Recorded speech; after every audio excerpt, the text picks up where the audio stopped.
Etiquette. It's called etiquette. And people who have good etiquette do not give unsolicited advice. Jealous people who have bad etiquette and who cannot control their jealousy always want to tell the person they're jealous of what to do, how to move, and where to go. It's like they have this obsession with giving you advice on every tiny detail of your life. And the reason why is because jealous people obsess over their victims. Jealous people are obsessed with the person they're jealous of.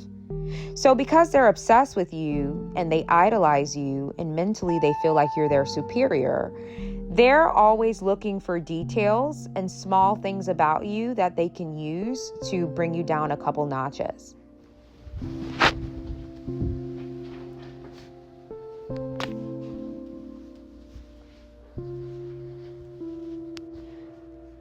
Jealous people are always going to find a way to give you unsolicited advice.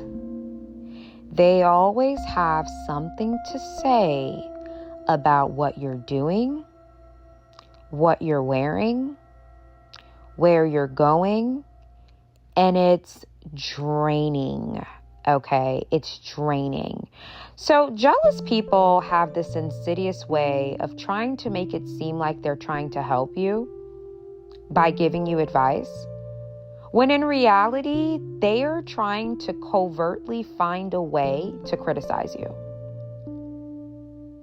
So they're going to say, oh, I'm giving you advice, but deep down inside, they are covertly trying to bring you down from the pedestal that they've mentally put you on. So here's the thing. A lot of people have put you on a pedestal. In their mind, you're like their idol. They feel like you're perfect. They feel like you're smart. They feel like you're intelligent. They feel like you have a bright star. They feel like in their mind, they idolize you. So because they put you on this pedestal in their mind and they're angry about how valuable you are as a person, the next step is to covertly chip at you. And one of the ways that they do this, jealous people, is by giving you unsolicited advice. Here's a newsflash. It's socially awkward to state your opinion to somebody who didn't ask you. That is one of the most awkward things you can do, is start giving somebody advice on a situation where they didn't ask you for your input. Okay? So this is a habit that I feel like a lot of women struggle with, is understanding that not everybody cares about what you have to say. If somebody didn't ask you for your advice, they most likely don't want it.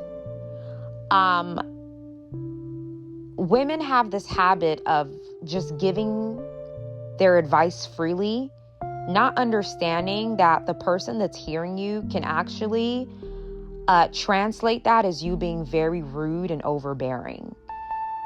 Okay, so it's important to understand when someone's giving you advice, where is it coming from? Because some people covertly are trying to chip away at your confidence and self-esteem. So the way that they do this is by constantly giving you advice, constantly stating their opinion on your life, their opinion on what you're going to do next, when you didn't ask them for it.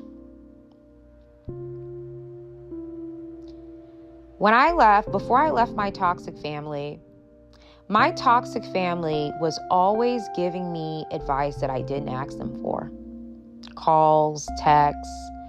It's like, why are you calling me, freely telling me your opinion on something that I didn't ask you what you thought about it? And then it was in that moment where I was like, okay, I got to divest and get away from these people because one, they're annoying, because I am doing my thing, following my dreams, and you just keep calling me, giving me advice that I didn't ask you for. Okay. And people try to cover this up and say that it's love, or I'm giving you this advice because I love you. But anybody who's a spiritual person is not stupid. Spiritual people have the ability to discern spirits, Meaning I can just look at someone and have a 25-second conversation with them, and I know the spirit that they're operating in. Whether it's authenticity, whether it's kindness, whether it's jealousy, whether it's envy, I know the spirit that you're operating from.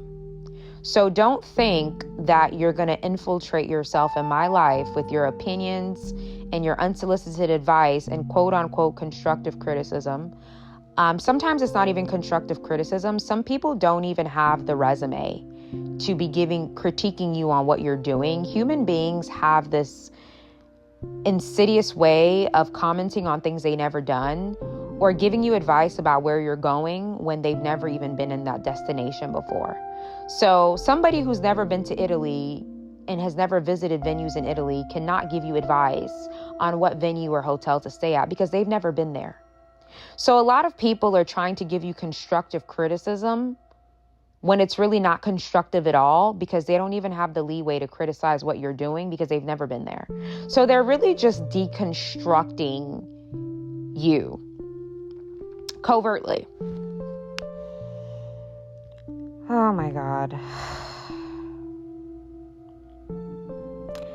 When I was younger, I didn't understand. And I didn't understand the constant criticism. I didn't understand why I was constantly being kind of hyper-focused on, you know. I remember as a little girl, my uncle was always reporting my Facebook posts to my dad. It was so weird. He was always reporting my Facebook posts to my dad and pointing out my grammatical errors and saying that his daughter doesn't make grammatical errors and that my father needed to, you know, talk to my English teacher to make sure that, like, and now that I'm older, I've realized that jealous people are always giving unsolicited advice and constructive criticism when you didn't ask for it. And I remember when I was a child, it's like people were so hyper-focused on what I wore, what I said, what music I listened to, how I walked, my tone, how I wore my hair, my nail color. It was an obsession with every move that I made. And I don't know if that's an island family thing. Maybe it's an island family thing. But now that I'm older, I realize that jealous people are always giving unsolicited advice. And they're always giving constructive criticism, which is not constructive at all. Because they really want to just break your ego and destroy your confidence.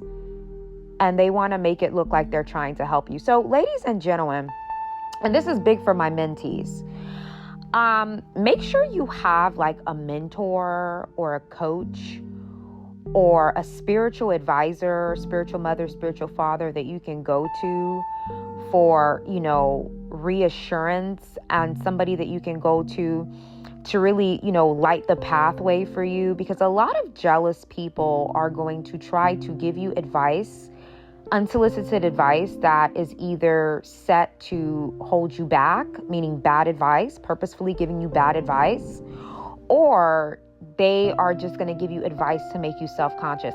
So here's the thing. Jealous people are hyper-focused on your life.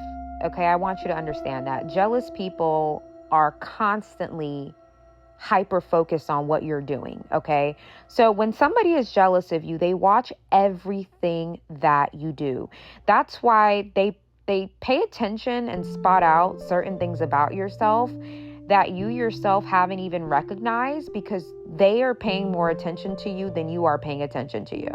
Okay, jealous people are watching you very closely so that they can find a discrepancy in you that they can call out and make it seem like they're trying to help you. But in reality, they just want to have the power to point out your flaws. Okay.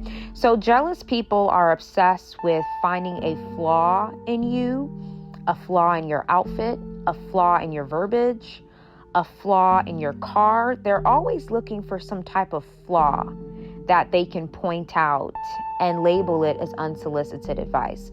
So when I noticed this, do you want to know what I started doing? I stopped listening.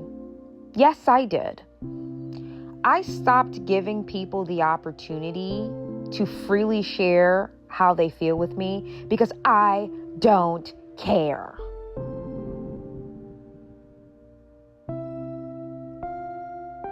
I don't care. I don't care.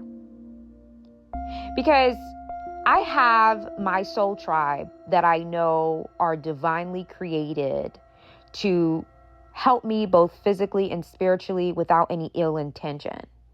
Now, for other people, on the other hand, I know that they may just be saying things to just have the ability to criticize, okay? Have the ability to criticize. And jealous people make it seem like they're giving you constructive criticism, but covertly, their intentions are insidious. Their intentions are not pure. They actually love the opportunity to criticize what you're doing or talk down on what you're doing. So here's the thing. And again, this is where people may call me arrogant. Here's the thing that I want you to understand. Stop allowing people who are not qualified to speak in your life to speak into your life. If they are not heading where you're heading, their opinions and constructive criticism is invalid. It's completely invalid. And it's really them trying to, for example, I had a family member, a jealous family member,